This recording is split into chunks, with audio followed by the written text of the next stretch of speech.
Hi guys, this is Steve here. This is going to be a video of a review on beta blocker and calcium channel blockers. In this video, we're going to review the differential diagnosis for low and slow, so hypotension and bradycardia patients. We're going to talk about the types of beta blockers and calcium channel blockers, namely the different kinds, especially the more dangerous kinds of beta blockers compared to the less toxic beta blockers. We're going to be reviewing the pathophysiology of how beta blockers and calcium channel blockers causes toxicity. We're going to review the features on clinical presentation that can give you a clue as to whether it could be a beta blocker or calcium channel blocker overdose. I'm going to talk about approach to investigation and management. I'm going to be talking about all the different types of antidotes for beta blocker calcium channel blockers, and namely the mechanisms of how they work for glucagon, high dose insulin, and intralipid, and some of the other salvage therapies that are less commonly used. So let's start with the differential for the bradycardic and hypotensive patient. I'm going to give you a minute here. You can pause the video to write down your differential diagnosis for this. This is a key thing to know for your exams and for clinical practice. So it's important to remember a list for this. All right, so hopefully you've spent the time and wrote down your differentials. So when I think about hypotensive bradycardia, there's tox causes and non-tox causes.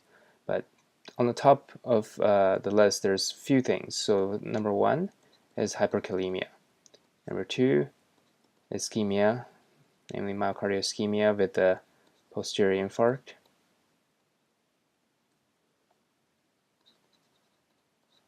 This could give you either a vagal response or causing the bradycardia, or a ischemia to your SA or AV node causing bradycardia from blockade.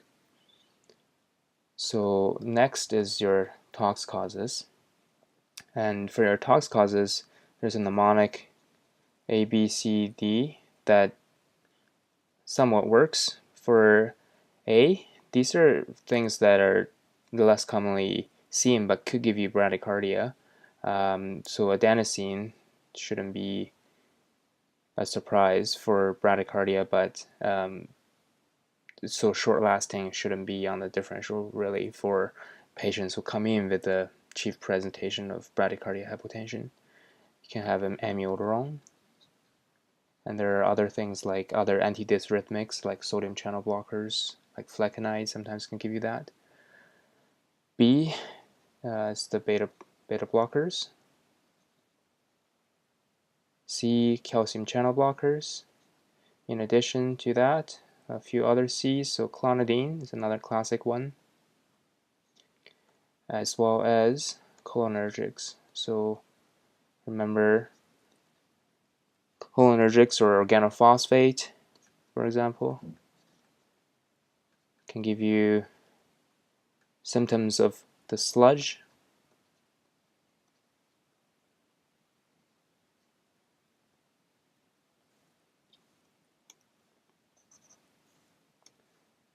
Sludge, which is salivation, lacrimation, urination, defecation, gastric emesis, and also the killer bees. which is the bradycardia, bronchoconstriction, or bronchuria. So organophosphate or carbamates.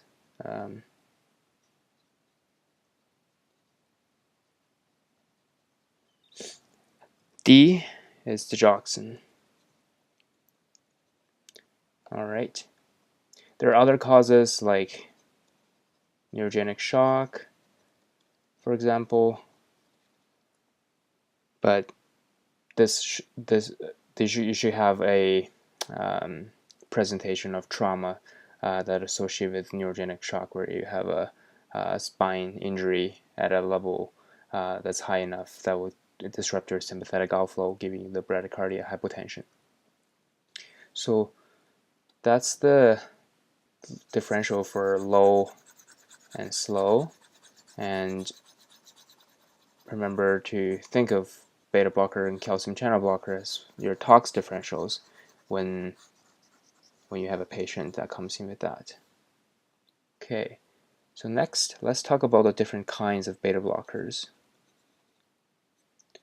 There are quite a number of them, different beta blockers on the market, like metoprolol, carvedilol, more commonly seen. There's also propranolol. There's topical preparations like timolol for cataracts. For other ones, like cirrhotic patients, you can get nadolol. So there are many different kinds of beta blockers. The way to think of it is there's a few categories of them that are more dangerous than others. First is the lipid-soluble ones. And that one is classically the propranolol, where a patient can have decreased level of consciousness, seizure, and so more altered state, because this beta blocker will penetrate the CNS better because of the lipid solubility and give you more CNS findings.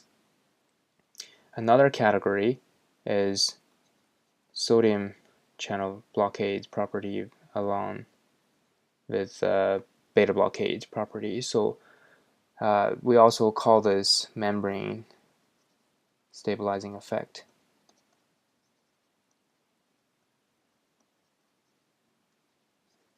And this will give you wide QRS and is more cardiotoxic, causes more hemodynamic instabilities. Metoprolol, not metoprolol, sorry, propranolol is one of these. So sodium channel blockade as well as beta blockade drugs include propranolol,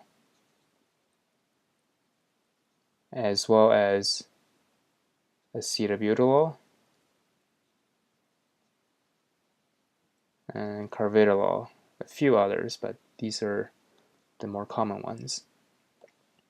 There's also another category, so these are the two categories so far. So lipid soluble, sodium channel blockade, these are the more toxic ones. There's also beta blockers that can give you potassium channel blockade effect. So sotalol is another one. This will give you long QT, predisposes you to torsade. So because patients who are bradycardic, they have a more prolonged QTC. So when you correct for QT, so a bradycardic patient correcting for heart rate, the bradycardic patients are more likely to develop torsade than a tachycardic patient with a long QT. So this makes sotalol even more toxic in terms of risk for torsade. There's also a group that will have also alpha blockade along with beta blockade. If you can think of a few, So there's carvedilol and also labetalol as well. And lastly, the last category I tend to remember is dialysable drugs. Lysable beta blockers, which is a favored exam question. The mnemonic is Santa, the fat bastard can pee, or Satan, whichever one you prefer. And it stands for sotalol, cetabutylol, nadolol, timolol, and tanolol.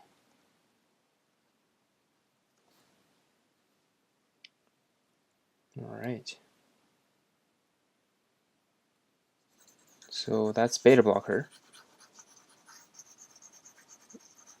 Now let's talk about calcium channel blocker and the types of calcium channel blockers. Okay, so when we talk about calcium channel blockers, there are two main types, but three major drugs that we commonly seen that are used in the community. So the category is dihydropyridine,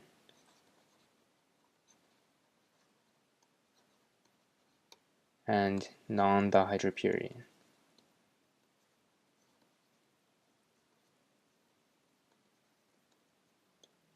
So the dihydropyridines are all the ones that end in dipines, like amlodipine,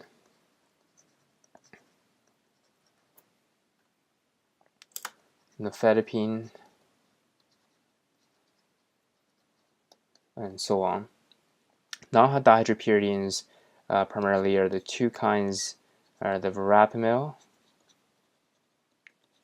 and diltiazem. And the dihydropyridines are, in therapeutic dose, are more act more on the peripheral vasculature, causing vasodilation, and thus treats hypertension.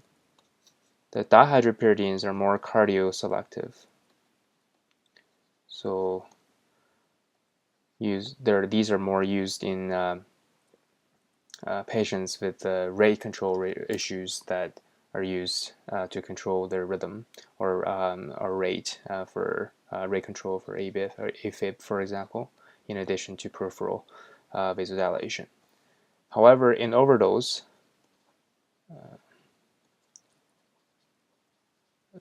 this selectivity is lost.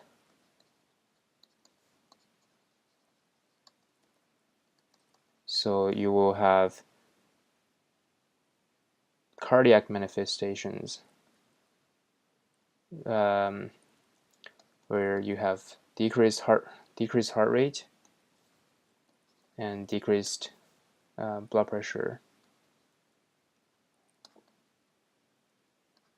both, and then you have decreased cardiac output for all of them. So the selectivity is really lost. Okay. So now we talked about the types of beta blockers. Next, we're going to talk about how different types of beta blocker and calcium channel blocker. Next, we're going to talk about the pathophysiology of how the beta blockers and calcium channel blockers causes toxicity. So when we think of cardiac myocyte, and this is a myocyte, there are beta adrenergic receptors like beta 1, beta 2, and then there's calcium channel.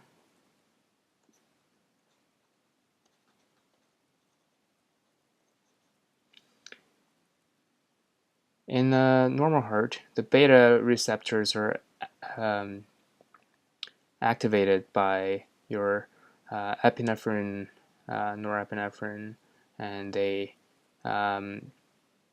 sends a signal, binds here, and then causes a signal transduction, a list of secondary messengers. So start with the G protein, you can have activation of adenylate cyclase, and then CAMP, and then PKA. And this phosphokinase A activates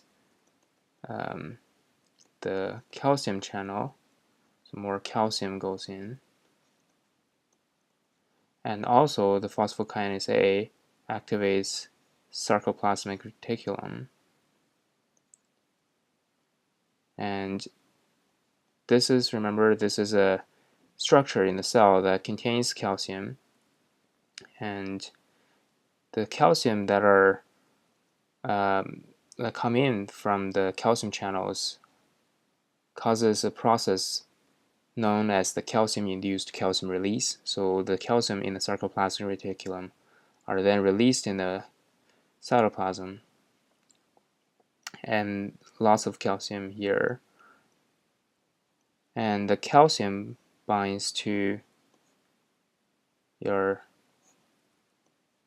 cross-linking of actin and myosin. And this process, the calcium binding of actin, myosin, and troponin, this is where the contraction occurs. And you get increased contractile inotropy and chronotropy. So you increase contraction and the heart rate. In a beta blocker overdose, you essentially block this receptor, and thus everything else downstream is affected, and you get decreased inotropy, decreased heart rate.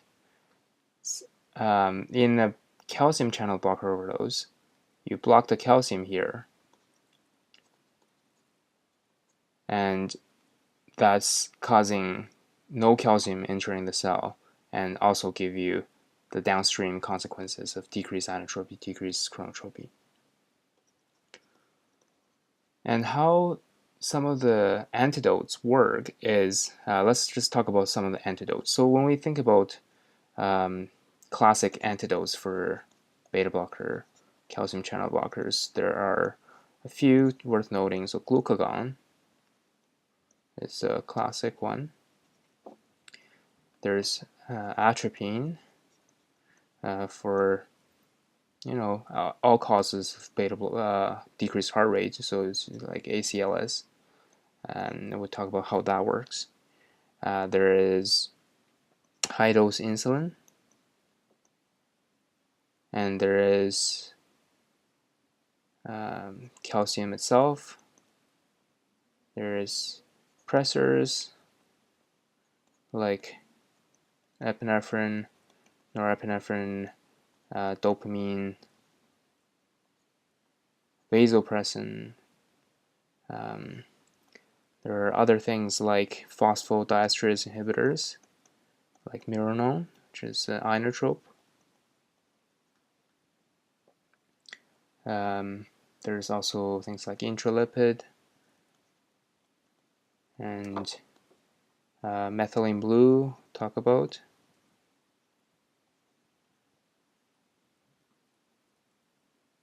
I think that's all.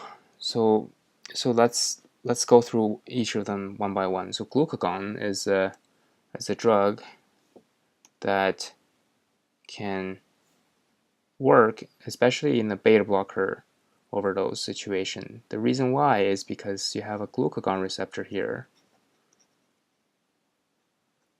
and it's linked to the beta blocker G protein together. So it's kind of like a back door entry into the secondary messenger systems.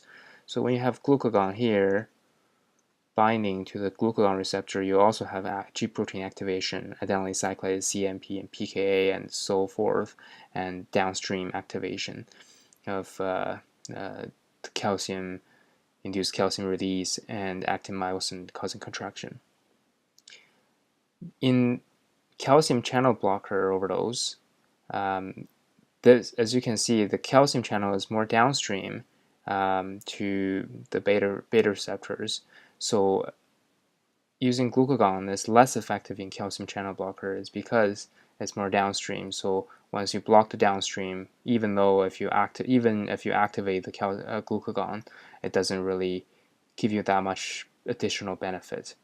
There is a theory of metabolite of glucagon causing maybe some effect known as microglucagon, and the metabolite is thought to be able to activate the calcium channels, maybe exerting some effect in the cases that glucagon was used, where the patient had the calcium channel blocker toxicity. So that's one of the theories of why glucagon may still be used in calcium channel blocker toxicity. Atropine is your anti-muscarinic, and the cardiac myocyte is inhibited. The heart rate is inhibited by your vagal nerve, and this is acetylcholine mediated, and the result is decreased heart rate, decreased blood pressure as a result of the decreased heart rate. And that's when you think about a patient who come in with a syncope, a vasovagal syncope. That's how it works. By giving atropine, you're essentially getting rid of the acetylcholine and the vagal stimulation, because it's an anti-muscarinic or anti-acetylcholine drug.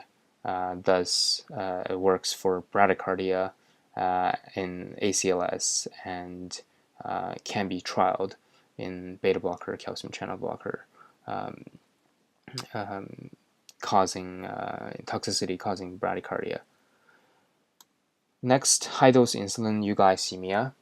So high dose insulin, it's historically used in cardiac surgery, where it's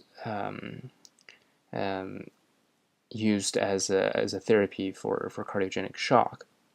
And in beta blocker and calcium channel blocker toxicity, high dose insulin is thought to be able to work as an inotrope. So insulin itself will allow as a direct inotrope for the cardiac myocyte, and also allows more glucose entry into the cells, thus acting as an additional energy source, and has been shown in studies to be quite effective as an inotrope.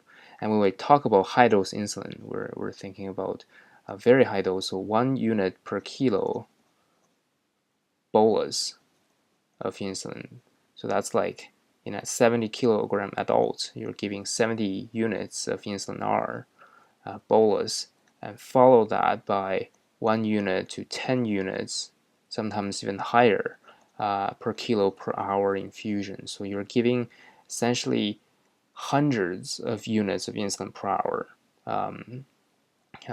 up to in a 70 kilogram adult, you're talking about 700 units of insulin per hour. So this is a very, very high dose. And when we treat DKA, for example, we're giving like 0.1 unit per kilo per hour insulin. So this is a different mechanism, and won't go into too much detail as to the theoretical mechanisms of how high dose insulin works, but just maybe in the future we'll have another video on this to talk more in depth about high dose insulin. Calcium is especially helpful in calcium channel blocker overdose, where you're basically giving lots of calcium in the bloodstream, and the the calcium just floods your cells and allows some of the calcium to come in despite the blockade, and that's how calcium works. And it's also direct vasoconstrictor, so you can the blood vessels can also exert so both the heart and the blood vessels can see the calcium in the blood, can either increase contractility in the heart or increase vasoconstriction in the peripheral arteries. So it works as a vasopressor and inotrope. Vasopressors, so your vasopressor inotropes, the classic norepi, epi, both work on your beta receptors to overcome that blockade in case of beta blocker. For dopamine, it's an indirect pressor, so it needs to be metabolized into norepinephrine, for example, and dopamine thus is not an ideal candidate for tox-induced shock. Things like beta blocker, calcium channel blockers are dopamine is less ideal. Vasopressin works on vasopressor, their own its own class of receptors. So vasopressin receptors, many different types, and it works as a vasoconstrictor, independent of the adrenergic system. Thus, it can be helpful in patients with the refractory shock when you're already on max dose of norepinephrine and epinephrine. Mironone is a inotrope. It's more commonly used in ICU, in CV-ICU. The way it works is that it inhibits phosphodiesterase inhibitor, and the cAMP, one of the secondary messenger, is broken down into things that can't remember. But anyway, the process of its metabolism is phosphodiesterase, is the enzyme that break down your cAMP, and the drug Mironone works by inhibiting this phosphodiesterase, thus preventing the breakdown or recycling of the cAMP. Thus, you have more of the cAMP around that are already made to work longer and activating the pKa and downstream effect. Intralipid, it's again a talk on its own. So the thought is for especially the lipid philic beta blockers is especially potential. There's especially utility in using intralipid in treating the lipophilic beta blockers like propranolol when you have a patient that is peri-arrest or in refractory shock. And the mechanisms of intralipid or intravenous lipid emulsion therapy is threefold. Theorized to be threefold. First is the lipid sink theory, where you basically create a lipemia layer in the blood and draw some of the drugs that are lipophilic into that lipemic layer. So less of the drugs that are in the plasma, the water free compartment to bind to receptor. So that's one of the mechanisms. Second, it's thought to be able to activate calcium channels, thus they can maybe work on calcium channel blocker toxicity. Lastly, it can give you alternative energy fuel, so lipid or fatty acid can be thought of as an alternative energy fuel for your myocytes that are starving of glucose, for example, or fats in the stressed myocardium. Fatty acid can be used as alternative energy fuel, and is thought to be inotropic in that effect. And lastly, methylene blue. Methylene blue is classically used in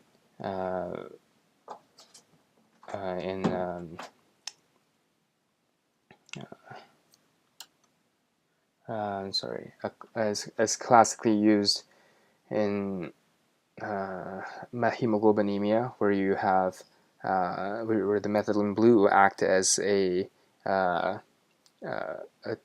transporting molecules for the pathway that basically give you the NADPH pathway, where you can use methylene blue as a reducing agent, if you will.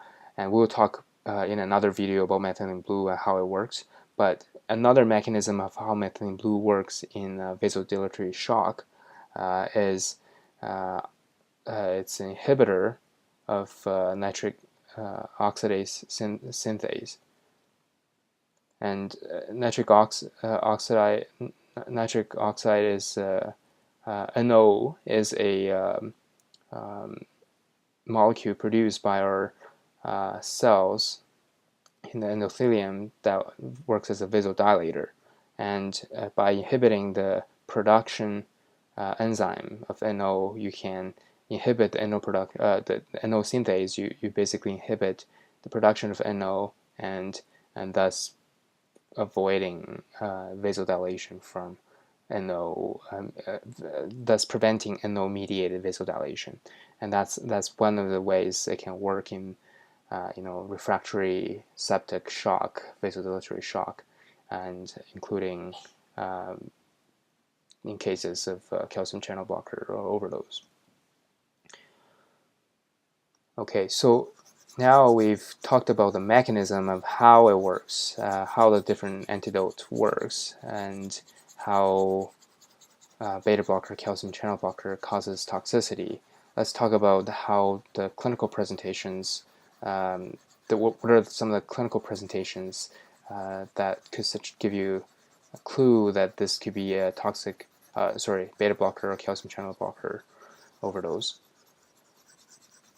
So in beta blocker overdose, in calcium channel blocker overdose, you can get bradycardia, hypotension, in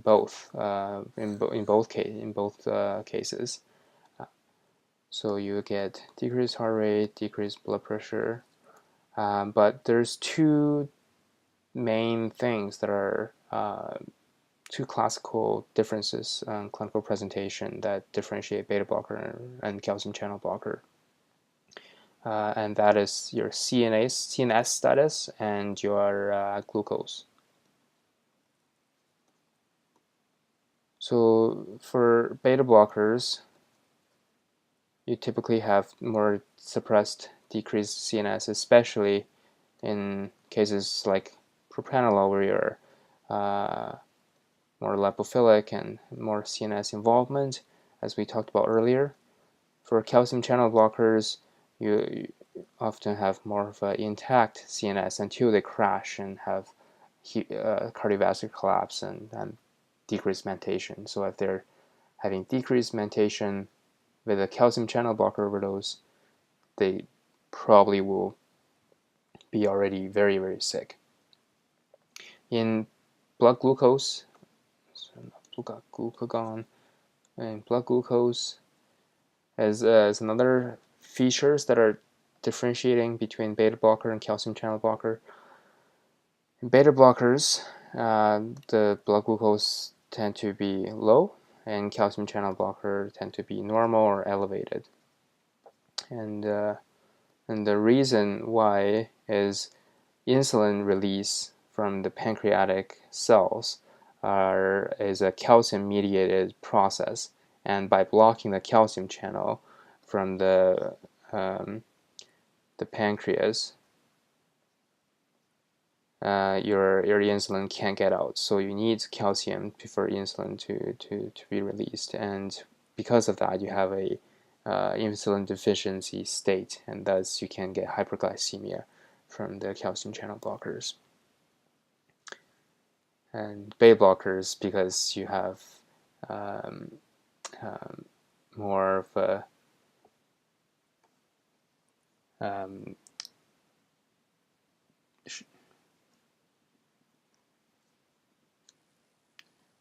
more of a because the sympathetic system is blocked by your beta blockers, you will have less gluconeogenesis and less adrenergic stimulation. And the decreased adrenergic stimulation will cause us the hypoglycemia. If you remember, both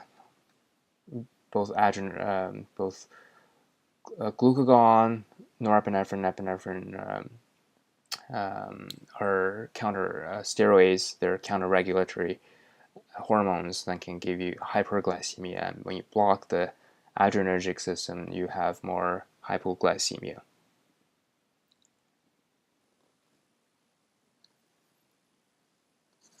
Okay. And lastly, I just want to talk about the approach to investigation management. When you think about the patient with beta blocker, calcium channel blocker toxicity, when they come in bradycardic hypotensive, they say there's a history suggesting they may have overdosed on some of these drugs.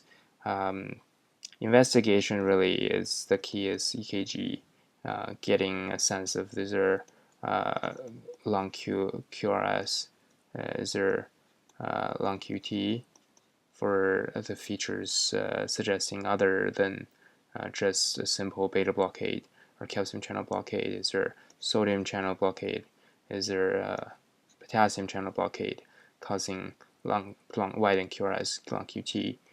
If they're really sick, you of course will want to get an ABG or VBG. You will want a chest X-ray for if they're having respiratory symptoms or heart failure. Your standard blood work for CBC, lyse, creatinine, as well as liver enzymes. If they're really sick, also co-ingestions like ASA, acetaminophen if they have alcohol, if they have a overdose history.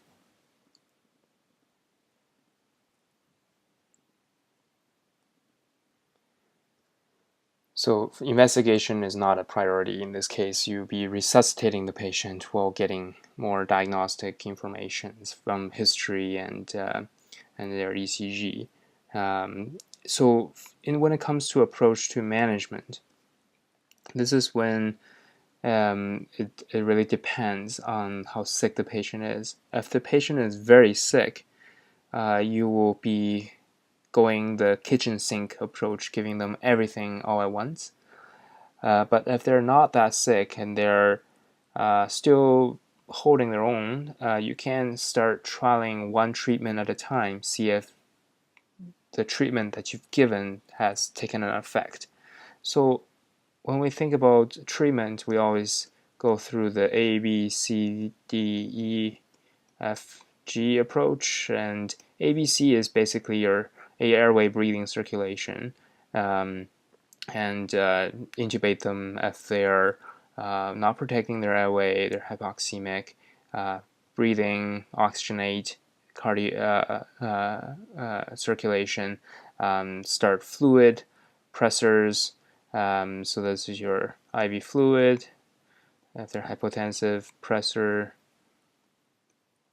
and then atropine if they're bradycardic. Decontamination is very important if they come in less than 1 hour. This is the case where toxin is so severe that the lavage is considered to be beneficial, and if you're able to secure the airway and you're able to do the lavage, I would recommend lavage if they're presenting in less than 1 hour post-ingestion. And you can also hope out irrigation if you're in a extended release or modified release preparation,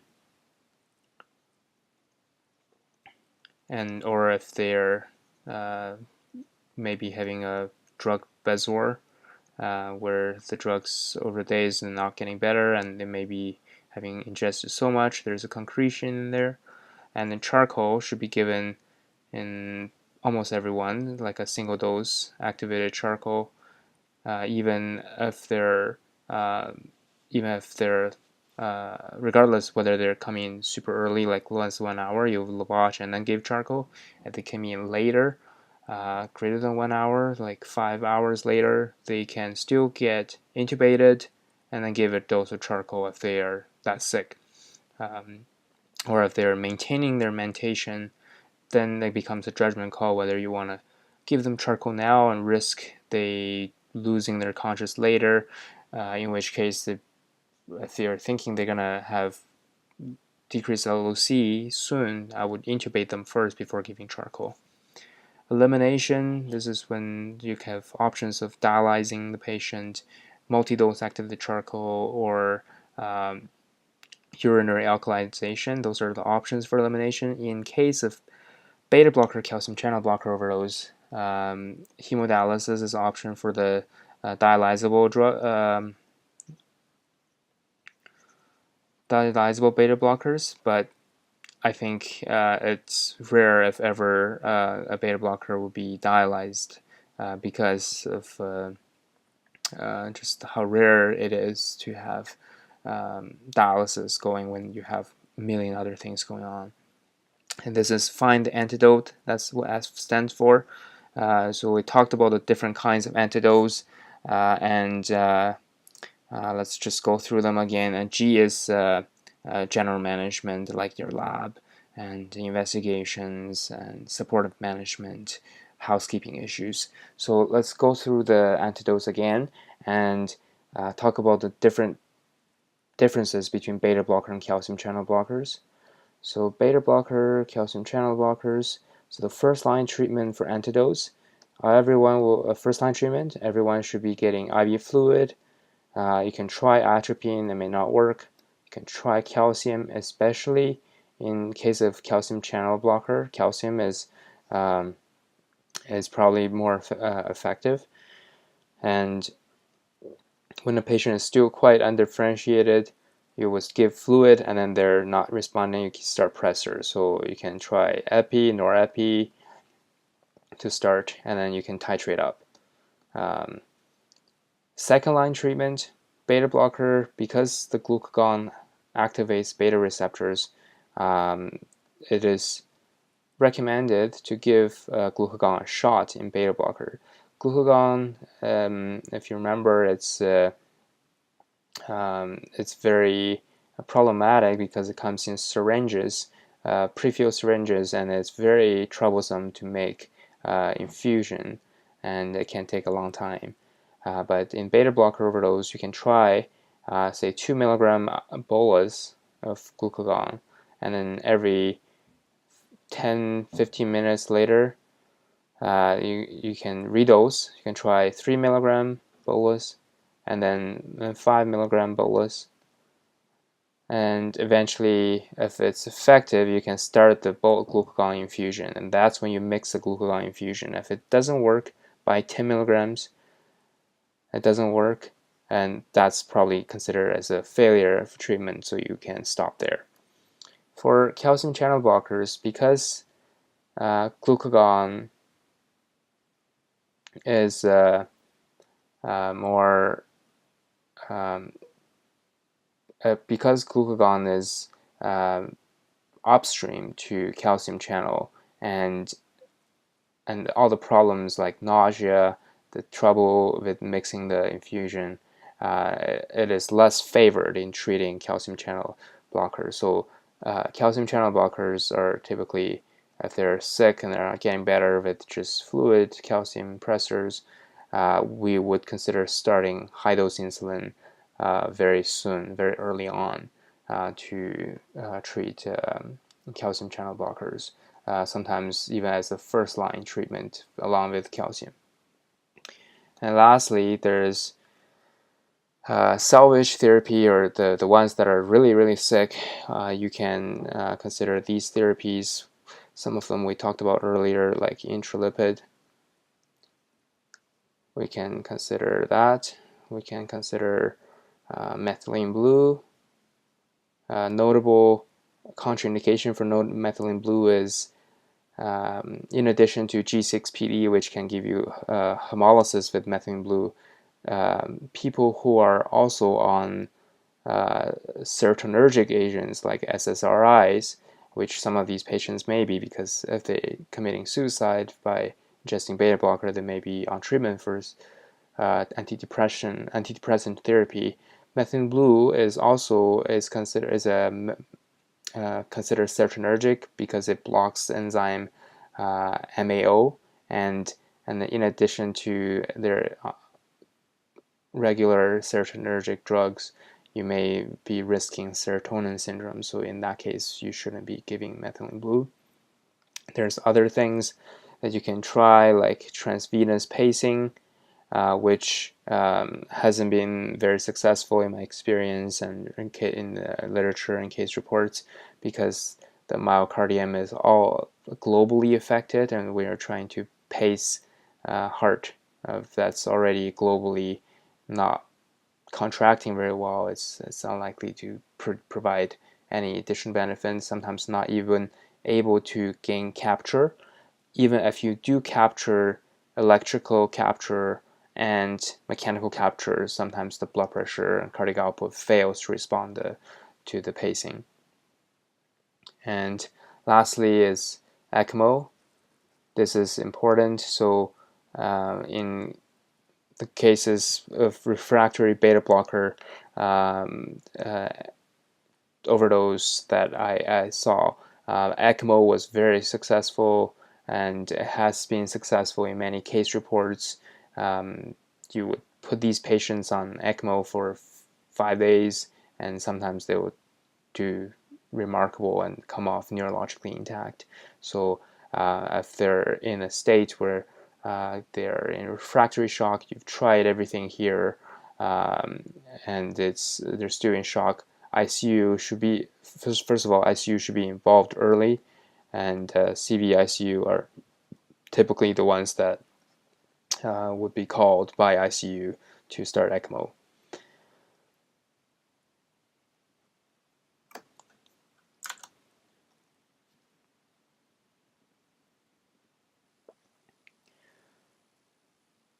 And in ICU, they also would consider adding mironone, and sometimes that's done before these steps. So mironone on top of epi, norepi, vasopressin, high dose insulin infusion, titrated up, and they're still not getting better. They would be put on ECMO.